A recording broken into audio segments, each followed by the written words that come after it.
So sometimes you just have to remind yourself, and that's why I have such great respect here in the United States. We call them high school coaches. Some of the high school coaches I know, they will knock out 50, 60, 100 athletes a year who have been improved by their coaching.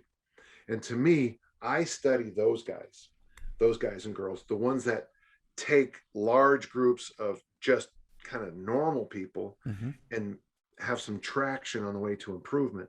I follow them. Frankly, I've worked with the NBA. I mean, I work with guys who are literally this tall, literally that tall. There's a picture of one of my friends. He's got his hands on me, and his head is on top of my head. He's leaning down on me like this. How do you Towering. coach? How do you coach that? You don't. You're born that way. So I'm not. By the way, so you got to be careful. I'm not negating good training. Yeah. I'm just saying you Yeah. have to be careful about the lessons you learn from the elites. Having said that, and this is the system we use in our school, is I ask you to adopt an underserved community. I work with people who are deaf and people who have MS. Taylor works with people with cystic fibrosis. Um, uh, some of my other people specialize with post-traumatic kidney issues, some other issues. Mm. And here's what we're trying to do. If it works with someone with cystic fibrosis and it works with an athlete who makes $250 million a year, we can assume that it's going to work for everybody else too.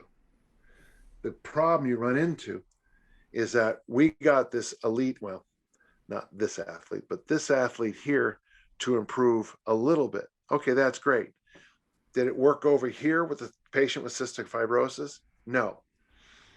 Okay. Did it work with this elementary discus thrower? No.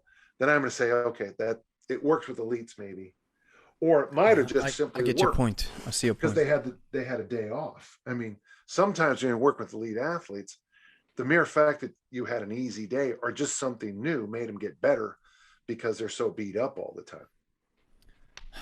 Wow. Oh, about beating up. Yes, that's what we are now practicing is Angie and I were now engaging in some sort of deloading because I've heard Ed Cohn in this great podcast.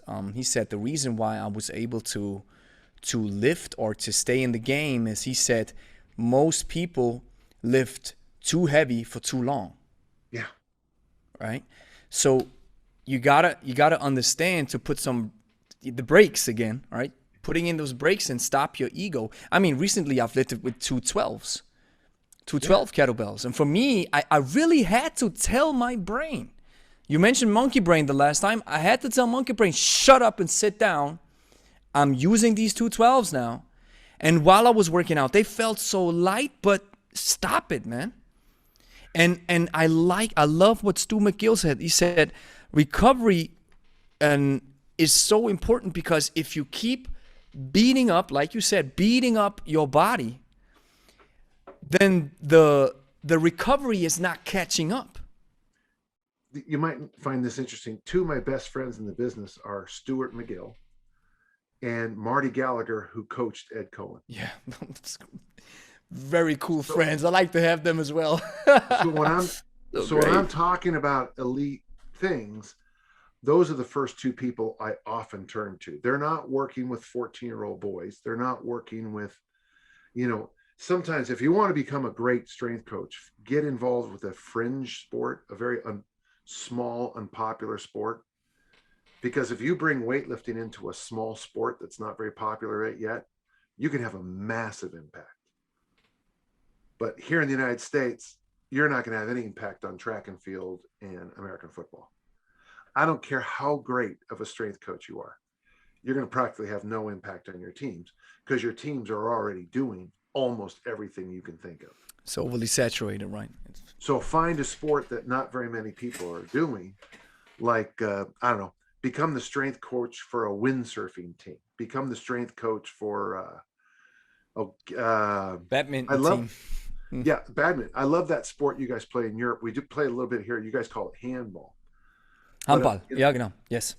but if I was to bring a handball team here to the United States and take it seriously, and we had to say like we decided to have a handball league, I could influence my handball team and actually have an impact on them. Yeah.